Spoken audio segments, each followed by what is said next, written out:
이미 말씀드렸습니다만은 제가 지난주에는 이번 주에는 그 총회 참석 때문에 알라바마에 가 있었고요. 그리고 지난주에는 또 그 신학교 강의 때문에 필라델피아에 있어서 거의 한 주에 거의 한 2주 가까이를 좀 다른 지역에 갔습니다. 이렇게 집을 떠나 있다가 집에 오면 집이 얼마나 좋은지를 다시 한번 새삼 느낄 수 있죠. 이번 총회가 있을 때 이제 호텔에서 두 명씩 뭐 다들 이제 남자들이시니까요. 두 명씩 조를 이루어서 같이 잠을 잤는데 저희 교회에서 같이 가셨던 우리 김승현 장로님, 최승열 장로님이 같은 조 2인 1실로 해서 방에서 같이 주무시고, 그 다음에 우리 강윤호 장로님하고 김지일 목사님이 또 같은 그룹이 돼서 한 방에서 같이 주무시고, 저는 누구랑 같이 잤을까요? 저는 정영수 목사님하고 같이 생활을 했습니다. 여러분 정영수 목사님 누군지 아세요? 저도 모르는 분입니다. 노예 때 한번 인사는 뭐 그냥 지나가다 했지만 저도 잘 모르는 분인데 이렇게 무작위로 이렇게 추첨이 돼서 우리 다른 분들은 다 아주 친밀하게 밤을 잘 보내셨을 것 같은데 이게 전혀 모르는 분하고 한 조가 돼서 일주일 동안 같은 방을 쓰려니까 되게 불편하더라고요. 씻는 것도 신경 쓰이고, 그 화장실 가는 것도 눈치가 보이고, 혹시 잘 때 제가 혹시 코를 골진 않을까 하는 그런 걱정도 들고, 혹시 제가 자는 모습이 좀 이상해서 저분이 좀 이상하게 생각하지 않을까 싶어서 이불을 뒤집어 쓰고 이렇게 웅크리고 잠을 잔 기억이 납니다. 그래서 원래는 오늘 아침까지 모든 일정을 마치고 이제 돌아와야 하는데 어제 마지막 예배까지 드리고 나서 하루라도 한시라도 좀 빨리 집에 가고 싶다 해서 일찍 집에 돌아왔는데요. 집에 와서 좀 피곤하긴 했지만 어젯밤에 제 침대에서 팔다리 쫙 느리고 이렇게 큰 대자로 자는데 얼마나 편하던지. 영어에 뭐 그런 표현 있잖아요. There is no place like home. 집같이 좋은 곳이 없다 하는 것을 다시 한번 실감하는 그런 한 주였습니다. 여러분 오늘 우리가 읽었던 성경의 내용이 집 이야기입니다. 집. 하나님이 집을 짓는 내용을 우리가 같이 읽었습니다. 이 성소라고 하는 것이 집이었는데요. 8절 말씀 다시 한번 우리 한번 읽어볼까요? 8절 시작. 내가 그들 중에 거할 성소를 그들이 나를 위하여 짓되, 이렇게 되어 있죠.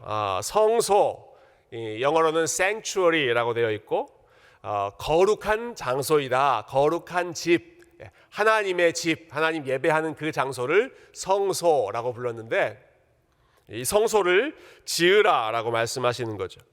내 집을 지어라. 여러분 우리가 집을 짓는 목적이 무엇입니까? 집 뭐하러 짓습니까? 집을 짓는 목적 살기 위해서 짓죠. 집을 짓는다는 것은 뭘 하시겠다는 거예요?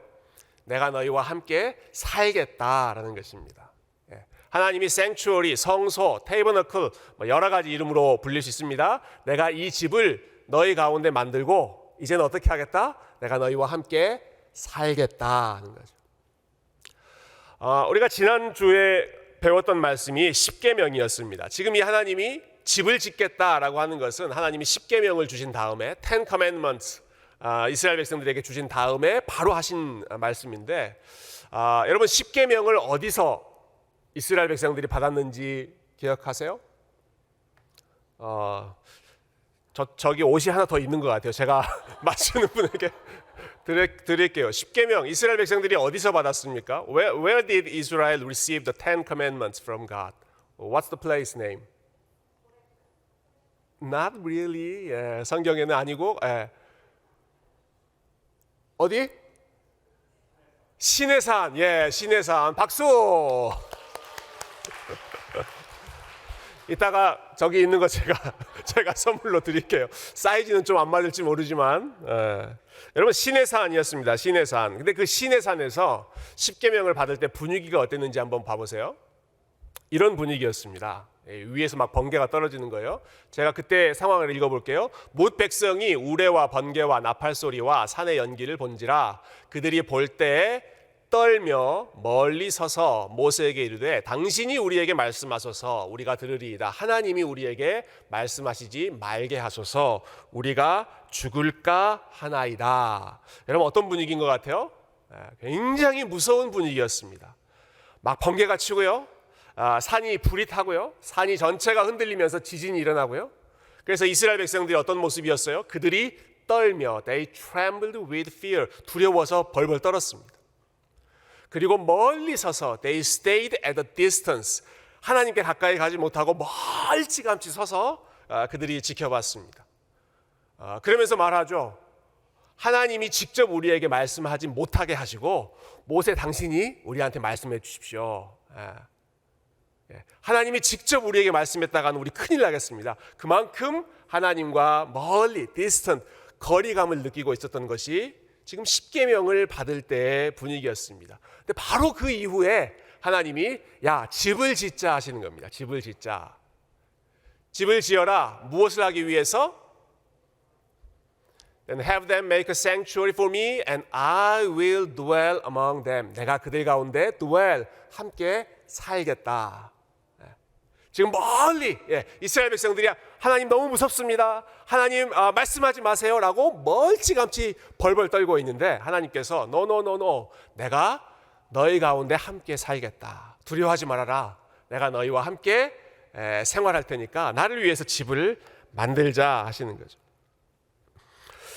여러분 지금 이스라엘 백성들은 집 없이 텐트에서 살고 있는 상황입니다. 텐트에서. 그런데 하나님께서 너희 가운데 내가 내려가서 함께 텐트를 치고 너희들과 함께 이동하는 곳마다 너희가 이리 가면 내가 같이 가고 저리 가면 또 그쪽으로 같이 따라다니고 어디를 가든지 우리 함께 있자.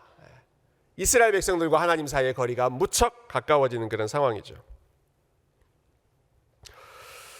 제가 필라델피아 살 때 거기서 1시간 정도 떨어진 곳에 이 랭캐스터라고 하는 도시가 있었습니다. 여러분 사진 보면 무척 아름다운 풍경이 나와 있죠. 보면 이제 마차 타고 지금도 그렇게 살고 있는 사람들이 있습니다. 우리가 아미쉬 사람들이라고 하잖아요. 문명을 사용하지 않고 마차 타고 그리고 말 타고 또는 걸어 다니면서 이렇게 농사짓고 목축하며 하는 살아가는 그런 사람들이 요 랭캐스터 아미쉬 마을에 많이 있는데요. 근데 여기 아미쉬 마을을 가면 랭캐스터에 가면 우리가 조금 전에 읽었던 성막 하나님을 예배하는 그 테이버너클을 그대로 리프로덕션 해놓은 그대로 똑같이 카피해서 만들어 놓은 그런 건물이 있어서 한번 간 적이 있었습니다. 근데 그 건물에 들어가면 이런 그림이 있어요. 이런 그림. 그러니까 아마 그 당시에 이스라엘 백성들이 성막에서 어떻게 예배했을지를 상상하는 그런 그림이죠. 그래서 제 가운데 이제 성막이 있고 이스라엘 백성들이 다 텐트를 치고 있는. 여기 보면 여러분 좀 잘 안 보이실 것 같은데요. 요 텐트가 무척 흥미로운 텐트입니다. 흥미로운 텐트. 제가 나중에 보니까 이 텐트는 이 그림은 어떤 전문 화가가 그린 게 아니라요. 그 랭캐스터 지역에 있는 교회가 미국 교회가 성도님들이 다 모여서 이렇게 크래프트하면서 그림을 그렸는데 우리 성막을 한번 이렇게 그려보자 해서 프로젝트를 한 거죠. 근데 여기 있는 요 제일 밑에 있는 그 텐트를 보면 제가 가서 이거는 꼭 기록으로 남겨야겠다 싶어서 사진을 찍어 왔어요. 여기 보면 보이세요? 이 글씨들이 조금 흐리긴 합니다만은 제일 밑에 자 한국학교 다니시던 분들 시작 기역 니은 디귿 리을 미음 비읍 시옷 지읒 그 한글 알파벳을 밑에다가 해놓고요. 제일 위에는 주는 그리스도시요 살아계신 하나님의 아들이다 라고 하는 말씀을 적어놨고요. 그 가운데는 뭐라고 적을게요? 우리나라 만세 이렇게 적었습니다. 우리나라 만세. 역시 한국 사람은 어딜 가든 우리 한국인의 긍지 자존심이 확실하죠. 알고 봤더니 그 미국 교회에 이 미국 교회에 한국 성도님이 계셨는데 이 프로젝트를 할 때 우리도 그러면 텐트 하나 그린다 하고 나서 한국 사람은 한국말로 적겠다 해가지고 우리나라 만세 주는 그리스도시요 살아계신 하나님의 아들입니다. 말씀까지 한글로 적어놓은 모습 보고 무척 인상적이었습니다. 근데 정말 인상적인 것은 여러분 가운데입니다. 가운데. 이것이 이제 성막이에요. 성막. 하나님이 내가 너희와 함께 거하겠다, 내 집을 지어다오 하고 말씀하셨던 바로 그 성막이 제일 가운데 있는데요. 이게 왜 인상적인가? 여러분 대부분 다른 종교에서는 자기들이 믿는 그 신이 계신다고 하는 그 신전을 아주 높은 곳에 만들어 놓습니다. 아주 높은 곳, 모든 사람들이 우러러보는 곳에 만들어 놓고 그것도 가장 화려하게, 가장 웅장하게 만드는 것이 일반적인 신전, 템플의 모습입니다. 대표적으로 예를 들면 여러분 이거 어딘지 아시죠? 그리스 아테네의 파르테논 신전이라고 하는 아주 유명한 그리스 신전 아닙니까? 파르테논 얼마나 멋있습니까? 이 밑에 도시가 쫙 있고 아크로폴리스라고 하는 높은 지역의 제일 꼭대기에 이 신전을 세워놓고, 그래서 밑에 있는 사람들이 다 그 신전을 보면서 기도도 하고 뭐 예배도 하고 제사도 드리고 그렇게 만드는 것이 일반적인 종교의 모습입니다. 그런데 하나님은 신의 산에 계시다가 어떻게 하셨다고요? 내가 너희 가운데로 내려갈게 말씀하시는 거예요. 너희들 올라올 필요 없다. 올라오지 말고 내가 너희들이 있는 곳 가운데 내려가서 함께 텐트 치고, 나는 뭐 웅장한 집, 파르테논 신전 같은 그런 집 필요 없다. 천지가 다 내 것인데 내가 너희 가운데 가서 너희들이 사는 것과 똑같은 삶의 환경으로 같이 텐트 치면서 너희들이 가는 곳마다 함께 따라다니겠다. 여러분 텐트를 치면서 살아간다는 것이 얼마나 어려운 또 힘든 일입니까? 한 곳에 정착하지 못하고 계속해서 이동해야 되는 것이 얼마나 불안하고 또 두려운 그런 삶의 상황입니까? 그런데 그 순간순간마다 나도 거기 함께 있을게. 너희들이 겪고 있는 모든 어려움 가운데 내가 함께 있을게. 너희들이 겪는 모든 기쁨과 혹은 두려움과 그 모든 가운데 내가 함께 있을게. 나도 너희하고 같이 있을게. Make a sanctuary that I will dwell among you. 내가 너희 가운데 함께 거할 거룩한 집, 나의 집을 함께 만들자 하는 것입니다. 그런데 하나님의 계획이 여기서 끝나지 않습니다. 우리가 크리스마스 때만 되면 자주 읽는 그런 말씀 있죠.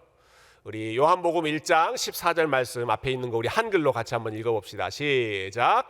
말씀이 육신이 되어 우리 가운데 거하심에 우리가 그의 영광을 보니 아버지의 독생자의 영광이요 은혜와 진리가 충만하더라. 아멘.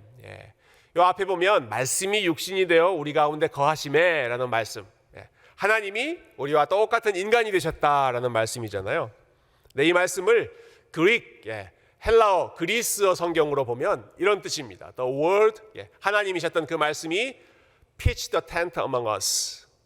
하나님이 우리 가운데 텐트를 치셨다. 아까 봤던 그 그림하고 여러분 연상이 되시죠?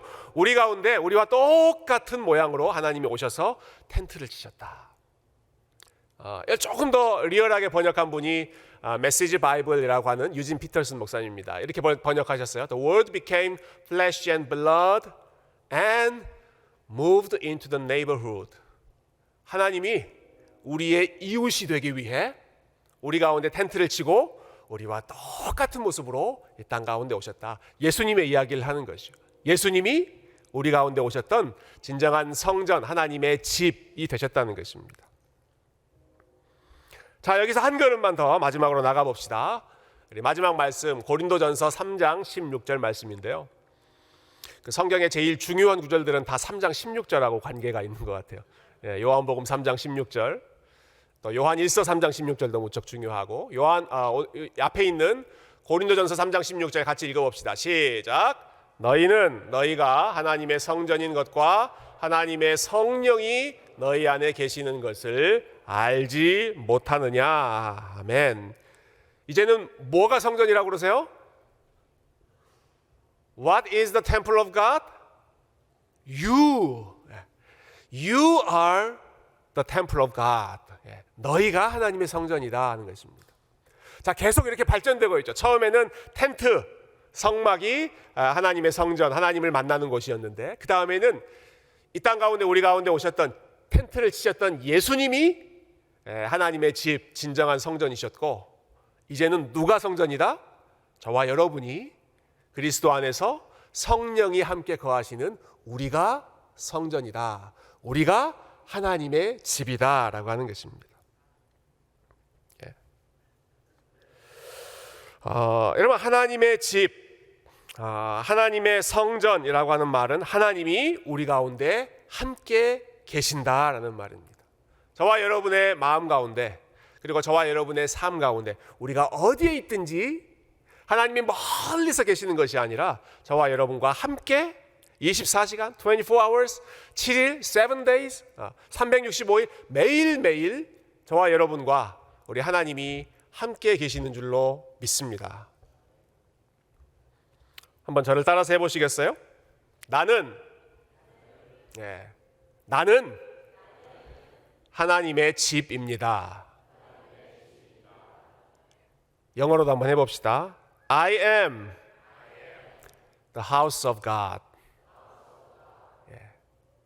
우리는 하나님의 집입니다. 하나님은 안 계신 곳이 없지만 어디에나 계시지만 특히 저와 여러분을 집으로 삼고 우리 가운데 사시기로, 내가 거기서 살고 싶다, 내가 네 안에서 살고 싶다, 내가 너와 함께 살고 싶다 말씀하시는 것입니다. 여러분, 하나님이 우리를 집으로 선택하셨다라고 하는 것은 우리를 그만큼 스페셜하게 생각하신다 하는 것입니다. 여러분, 하나님이 저와 여러분을 그만큼 프레셔스하게, 너무너무 귀하게, 너무너무 소중하게 생각하시기 때문에 나 너랑 같이 살고 싶다, 네 안에서 내가 살고 싶다 말씀하시는 것이죠. 여러분, 하나님께 초이스가 얼마나 많겠습니까? 저보다 더 믿음이 좋은 사람, 저보다 더 삶이 깨끗한 사람, 저보다 더 탁월하고 더 훌륭한 사람은 얼마나 많이 있겠습니까? 그러나 하나님께서는 야, 나는 너하고 같이 살고 싶다. 그래서 not only about me, 저에 대한 이야기만이 아니라 이곳에 있는 우리 모든 우리 아이들과 우리 부모님들과 우리 어르신들과 우리 모든 유스그룹 학생들과 하나님께서 한 사람 한 사람을 향해서 야, 나는 너하고 있고 싶다. 다른 데 말고 난 너하고 같이 시간 보내고 싶다. 여러분, 이것이 하나님이 성소를 만드시고 저와 여러분을 향해서 You are the house of God, 네가 나의 집이다 라고 말씀하시는 그 하나님의 마음입니다. 여러분, 그래서 우리가 해야 할 일은 우리 먼저는 하나님 앞에 함께 감사하는 마음을 다시 기억했으면 좋겠습니다. 정말 자격 없는 우리를 하나님이 집으로 선택하시고 우리와 함께 매일매일 동행해 주시는 것, 예수 그리스도 안에서 우리를 깨끗하게 해주셔서 하나님의 dwelling place로 오신 것, 여러분, 이것을 우리가 당연히 여기지 않고 우리 하나님 앞에 감사하는 저와 여러분이 되기를 소망합니다. 두 번째로는 우리가 하나님의 집이기 때문에 깨끗한 집으로 우리의 마음과 우리의 말과 우리의 생각이, 여러분 집으로 들어갔을 때 집에서 막 이상한 냄새 나고 막 여기저기 다 메스업돼 있고 그러면 얼마나 마음이 찌뿌둥하세요. 깨끗하게 정리된 집 들어가면 얼마나 기분이 좋습니까? 저와 여러분이 하나님의 집일 때 우리 하나님께서 거하시기에 마음이 편한 집, 하나님이 깨끗하게 쉬시기도 하고 하나님이 마음껏 사용하실 수 있는 그러한 집, 깨끗하고 정결한 거룩한 성전이 되기를 소망합니다. 마지막은 하나님이 우리가 하나님의 집이기 때문에 우리의 모든 것을 다 하나님 앞에 온전히, 우리가 하나님의 집이라고 하는 말은 하나님이 집 주인이라고 하는 말씀이죠. 내가 이 집의 주인이 아니라 우리는 하나님의 집이다. 하나님이 나의 삶의 집, 내 마음의 집의 주인이시기 때문에 하나님을 손님으로 모시는 것이 아니라 하나님이 주인이시고 내 마음의 집의 모든 부분, 그것이 다이닝 플레이스든지 리빙 룸이든지 스터디 룸이든지 베드룸이든지 바스룸이든지 어디든 간에 다 주인 되신 하나님께 다 맡겨드리는, 여러분, 집은 집 주인의 능력과 역량에 따라 그 집이 좋은 집이 되느냐, 집이 망가지느냐 하는 것이 결정납니다. 집 주인이 인테리어도 잘하고 집 주인이 고장난 거 수리도 잘하고, 집 주인이 페인트도 잘하고, 집 주인이 모든 것, 잔디도 잘 관리하고 모든 것을 잘하는 그런 집 주인을 만나면 집이 아주 빛나죠. 그 가치보다 훨씬 더 빛납니다. 그러나 무책임한 집 주인을 만나면 집은 순식간에 망가지게 마련입니다. 사랑하는 형제자매 여러분, 저와 여러분의 집 주인이 우리 하나님이신 것을 여러분 기억하시기를 소망합니다. 하나님이 여러분의 집 주인이면 여러분은 최고의 집 주인을 만나신 겁니다. 고장난 부분, 연약한 부분, 아직 아름답지 못한 부분, 모든 부분 우리 하나님께서 최고의 집 주인으로서, 핸디맨으로서 아름답게 다듬으시고 그 집을 마음껏 사용하실 것을 우리가 기대합니다. 저와 여러분의 삶이 그 집 주인의 우리의 모든 것을 다 맡기고 우리의 연약한 부분들까지 다 맡겨드리고 하나님께서 우리의 삶을 주인이 원하시는 대로 마음껏 사용하시는 그러한 복된 집, 복된 하나님의 성전들이 다 되시기를 주님의 이름으로 축원드립니다.